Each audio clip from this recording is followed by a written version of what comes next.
Magandang araw mga kaibigan. Bigyan natin ng reaksyon, opinion, itong post ang balita ngayon. Title, Ping Lacson, kinontra ang Value Added Tax Suspension. So ayaw kung si Ping Lacson ang masusunod, wag tanggalin yung Value Added Tax na yan. Ano naman kayang dahilan niya?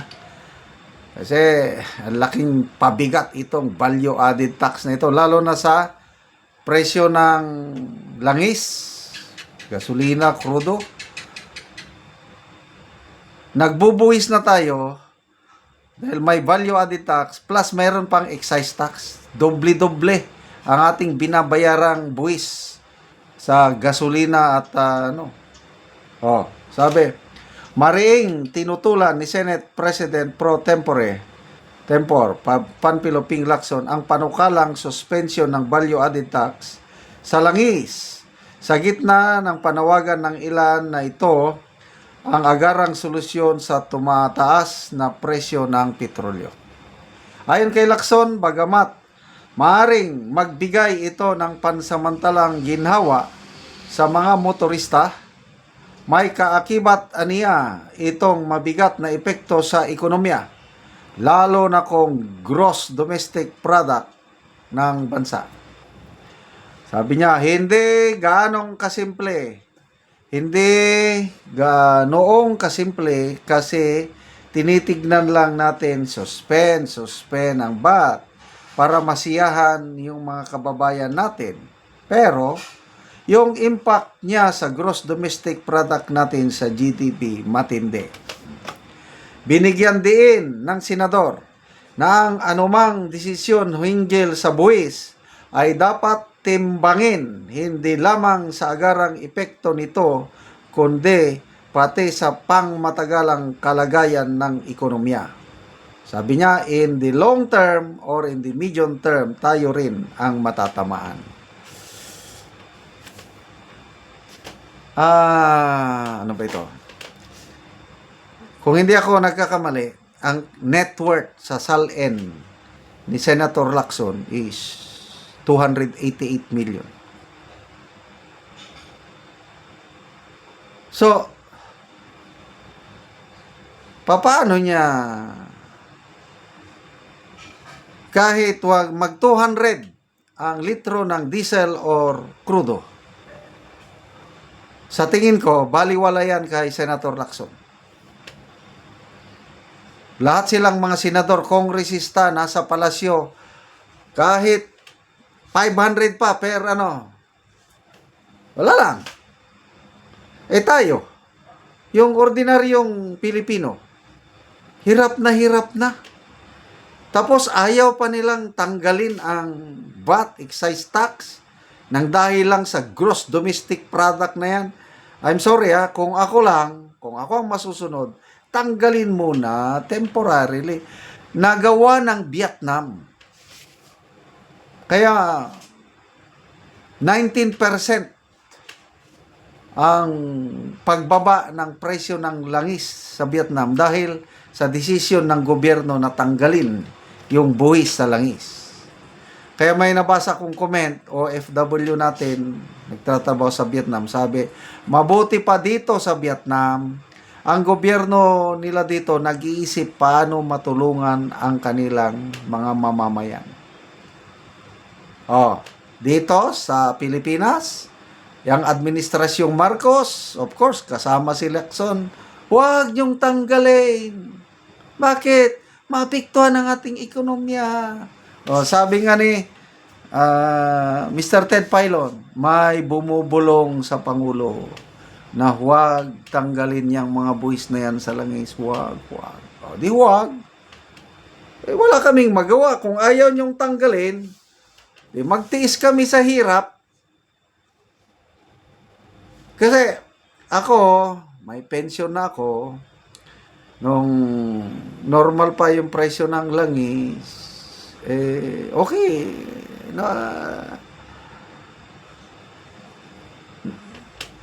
Happy kaming mag-asawa. Sobra pa yung aking pensyon. Ngayon, nagtitipid na rin kami. Nagplaplano na kami na yung gasol, di ba? Nagmahal na ang gasol. Magluto na lang kami, yung panggatong ba, yung dati, na ano na, may mga plinaplano kaming puntahan, wag na. Kasi nga, napakasakit. Dati, mag-gas up ako, yung 2,000, full tank na yon. Ngayon, 4,000, kulang pa, hindi pa. So, halos, more than 100%. Sabi ko, ano ba itong nangyayari sa atin? Ang hirap. So, kung ako, nahirapan na, pamilya ko nahirapan, may steady na source ng income, yung pension, how much more yung mga kababayan natin na araw-araw lang kumikita, example, jeepney driver, taxi driver, tricycle driver, yung ordinaryong worker sa construction, paano na lang sila? Tapos, ito, may mga senador tayo na, wag tanggalin yung VAT, wag. Hindi, sige, wag. Wala kaming magagawa kung yan ang gusto nyo. Basa tayo sa mga comments. Reaction ha, people's reaction. Sana ito maano ni Senator Lacson na pinagtatawanan na siya. 5,300 ang nag-react. 3,400 ang tumatawa. 1,500 ang galit. 1,312 lang ang nag-like. Wala pang 1% ang pumapabor kay Senator Lacson. 99% wala na, tinatawanan siya, galit ang taong bayan sa mga ganito. Kaya okay lang sana kung yung VAT na yan, excise tax, na maipon at maibabalik sa taong bayan, mararamdaman namin yung serbisyo pabalik. Okay sana, papaano, may mali-malitang issue yan, wag na lang. Tanggalin nyo na lang yung VAT, yung excise tax na yan para kahit mga ilang linggo lang, isang buwan ba, makaramdam naman ang taong bayan ng konting kaginhawaan. Kailang ayaw talaga nila. Grabe ang gobyerno natin ngayon, walang awa sa mga nasa laylayan.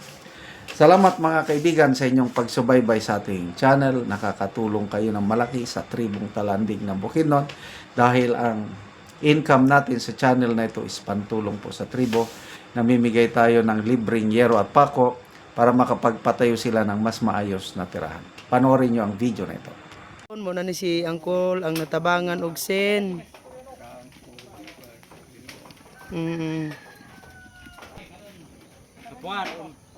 So muna yang balay. So muna ni ang itsura sa balay ni Angkol nga natagaan og sen. So kuan na gyud gatakinding na. Kuan na gyud kaayo. Makita gyud nato nga luoy na gid kaayo ang ilang kahimtang muna ni ang itsura. So gisapaw-sapaw lang nga mga kawayan dayon ang yero mga kuan na gid kaayo.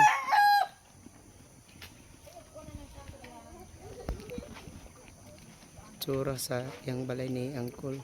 So atong tan-aw dito sa sulod. So muna ni ang itsura sa pagpuyo ilang angkol sa ilang balay. So kini lang gyud. So diri lang sila maka higda kulba. Muna ni ang ilang sulod, higdaan na nila. So kuan lang gyud kaayo. Gamay gyud kaayo. So muna ni ang itsura sa ilang atop dinhi sa sulod. So ang uban mga kawayan lang. Lisod gyud kaayo. So, kini na nga putol-putol na gyud nga yero. Og karon kol pila na ni katuig ang imong balay nga inani nang itsura? 12 na ka tuig na akong balay nga dili maayo. 12 na ka tuig. Oo. Tungod sa kalisod wala ko gid makapalit og sin og wala ko'y nabangi sa Kung wala ka kol natabangan karon so wala gid kay ikato. Palit ko ako'y tabangi karon og kuan. Unsa ra day mong trabaho kol?